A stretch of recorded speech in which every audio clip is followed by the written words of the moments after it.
Yeah, so thanks very much, everyone, and great to see you guys in the room. Many colleagues from Crimped. Shame I can't be there in person. It's unfortunately my busy teaching season in London.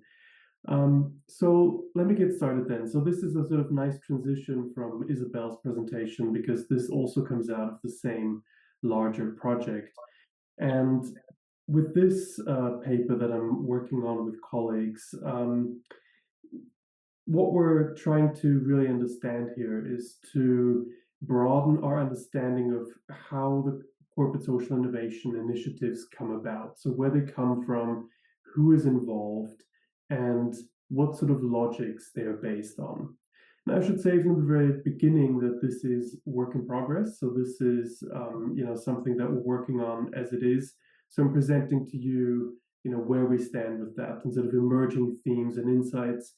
It is by no means done or any sort of final take on it. So I very much look forward to your thoughts and whether you think this makes any rough sense.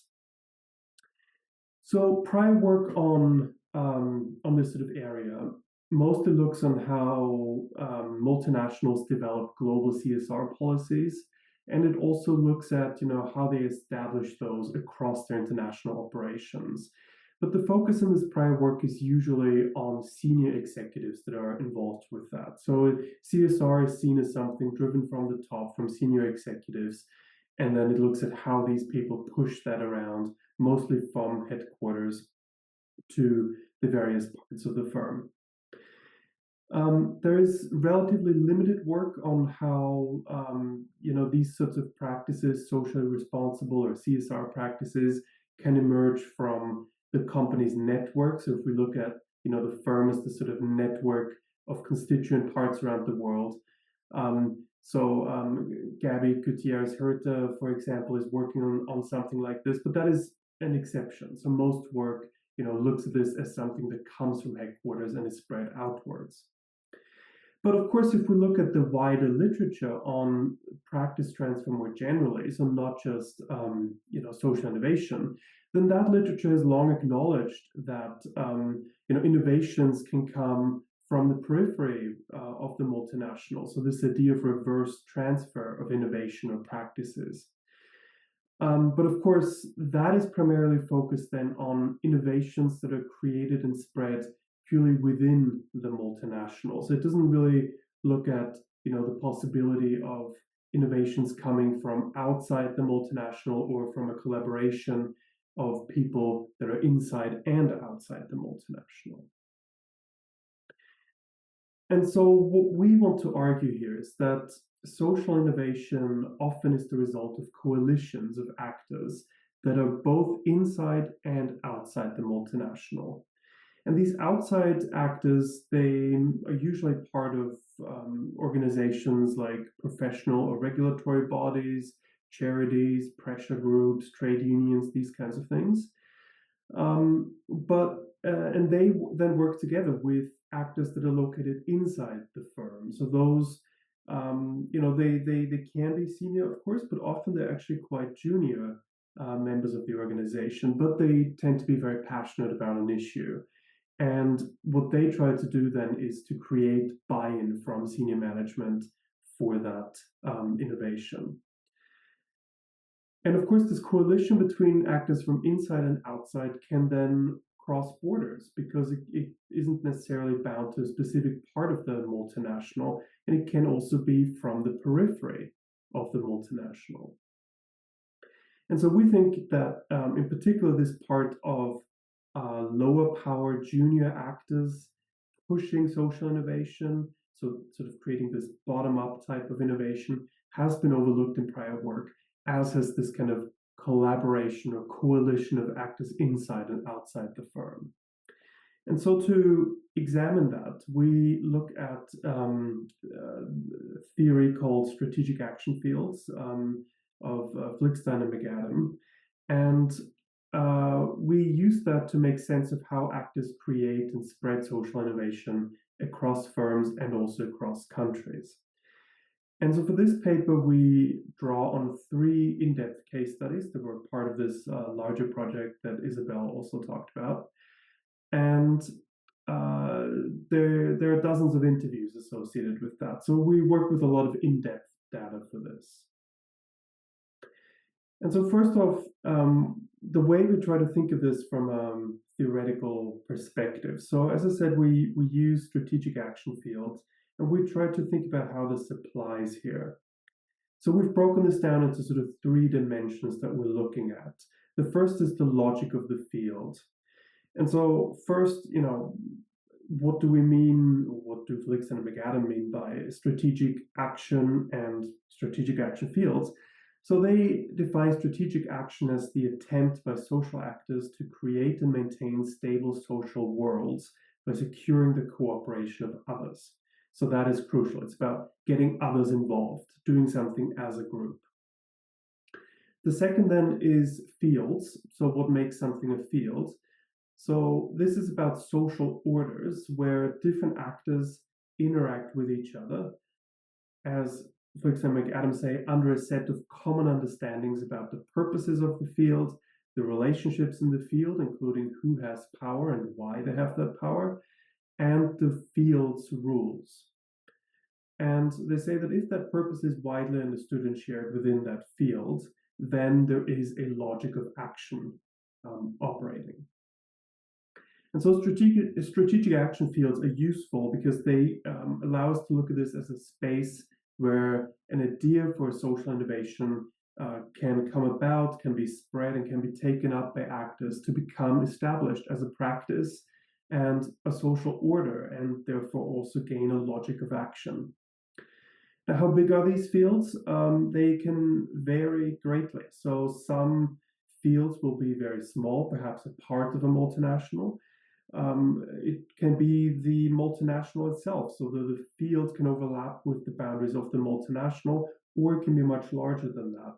So fields can and often do nest with each other, and they intersect and overlap. So that means, as a sort of first question we can ask is, well, what is the purpose of the fields? What is the problem that actors mobilize around? And what is their shared idea of how to address it? So that would be the logic of the field. The second dimension then is the stability of the field. So fields are inherently dynamic. So that means, fields, even when they already exist, are rarely fully settled. They are usually in some state of flux, and there's some sort of contention around how they change.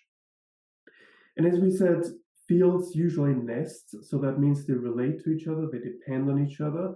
That also means that they can challenge and disrupt each other quite frequently. Now, when a new field is created, so when there's an emerging field, so for example, actors trying to create a new social innovation, they need to establish what the purpose of that field is, what the rules are, what the logic is. And that, of course, can be a contentious process, especially where it challenges existing related or proximate fields.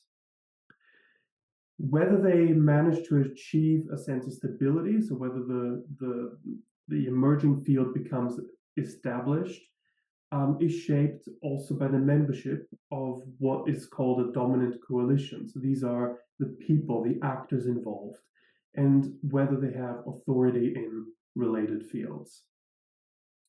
Now, because these fields are in flux and new ones come in that end up affecting other fields, this can lead to a process that is called rolling turbulence. So that means that they disrupt and change related fields, including higher order ones that, the institutionalist in me sees that as the institutional environment, but of course we can conceptualize that also as a higher order field. So that means the second question we can ask is, to what extent does the emerging field achieve stability, and does it cause rolling turbulence in related fields? The third dimension then is about the actors that are involved. So a focus on actors, on individuals in strategic action fields allows us to conceptualize and bridge the boundaries of the firm in terms of bringing in actors from outside. And it also allows us to make sense of relatively low power actors bringing about change. Now, to do that and to establish a field, actors must influence each other, and they do that mostly by deploying what we call social skills. And so they need to come together to sort of form a stable coalition of actors, of rules, and enforce them. And so Flixon and McAdam suggest three types of actors. There's incumbents, those in related fields that already exist, challengers who come in to change an existing or establish a new field, and the governance units that are sort of tasked with overseeing the rules and enforcing them. So that means the third question that we can ask is what actors are involved in establishing new fields, and what strategies and skills do they rely on? So very briefly then on the three cases that we are looking at. The first one is a social innovation around legal services. The logic is about making pro bono legal work more accessible to both recipients and smaller law firms by effectively creating a pro bono clearinghouse. So that brings the parties together, and where the clearinghouse vets the recipients and their projects to make sure there's no sort of reputational risk to the law firms involved. How do they gain stability? By building on the existing field of pro bono practice, and which is well established in the US and UK, but not in lots of other countries, and by solving a very practical problem for all involved. And so that means it spreads through a mix of top-down and bottom-up engagement, which is quite interesting. So this started with top-down engagement and partners being involved, but also a lot more firms are being brought on board through bottom-up engagement. And then it leads to rolling turbulence within global law firms that become more deeply integrated, but also by pushing on the higher fields, the national regulatory frameworks, especially where pro bono is not well established. The actors that are involved, so this whole thing grew out of a charitable foundation of a multinational, and it saw early buy-in from partners in law firms to create a stable coalition early on. And incumbents were actually largely supportive of this, so this didn't receive a lot of pushback. And that established a governance unit that administers the whole service and also ensures compliance. The second case is around sustainable finance. So this is about changing the finance industry from the inside to address what is seen as negative externalities from it by making sustainability central to its business. So this is a much less stable field. This is still in flux with different views on what constitutes sustainable finance and how it can be brought about. And this, of course, brings a lot of challenge to established fields. You know, it's effectively trying to challenge the shareholder value logic in finance. And so it's creating a lot of rolling turbulence by changing what firms are doing and leading to a ratcheting up effect amongst peers. The actors involved are quite a loose coalition of challengers, of sort of disaffected industry insiders, pressure groups on certain issues. But the incumbents are quite powerful here, yet funnily enough, they are open to this because it allows them to discharge their ESG obligations. But there's no clear single governance unit at display. And then the third case is about disability inclusion, which is about getting blue chip multinationals to make commitments on disability inclusion through peer pressure and CEO level buy-in. So this is an emerging field that seeks to really get disability inclusion established as a legitimate issue, get it on the agenda of senior executives. But there's a lot of variation in what that actually means or how it's to be addressed. And so this combines a lot of bottom-up pressure with top-level commitment. It's quite an interesting combination. This also causes rolling turbulence across the firms that are involved, especially if it's taken seriously. And it also connects to higher level fields. I'm aware of the time, I have only one slide left. And the actors involved, this often starts with challenges inside the multinationals that are quite low power employee, but that are passionate about the issue, perhaps because they have a disability themselves. And they bring in outsiders to be able to point to peer firms and create that pressure within the firm and build up legitimacy.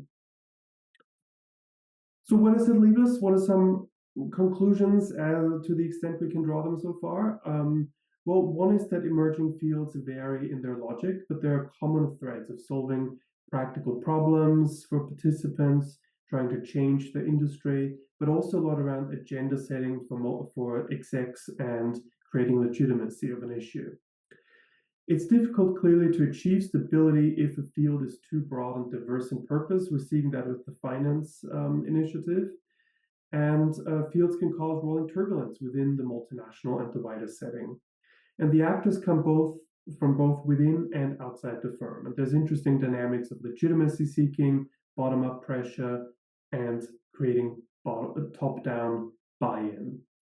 And clearly, a successful establishment of a governance unit is associated with more success and smoother running of the initiative. And I'll leave it at that. Thank you.